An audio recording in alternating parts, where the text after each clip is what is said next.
Justice شاہد وحید صاحب کی سربراہی میں آج سپریم کورٹ میں 3 رکنی بینچ نے جو ایک شاندار فیصلہ دیا ہے، ایک تاریخی فیصلہ دیا ہے، اس سے عوام میں سیاسی بہتری اور بے چینی کا خاتمہ ہوگا، بہتری آئے گی، اور ان کے خاندان والوں کو اور دوسرے لوگوں کو بھی یہ آج احساس ہو گیا ہے کہ عدالتیں ابھی زندہ ہیں،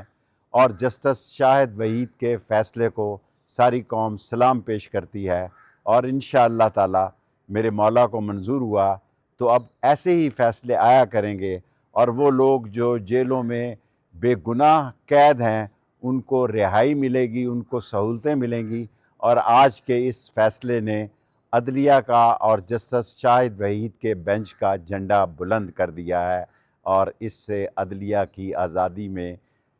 اضافہ ہوا ہے، اور عدلیہ کی آزادی کو 4 چاند لگے ہیں۔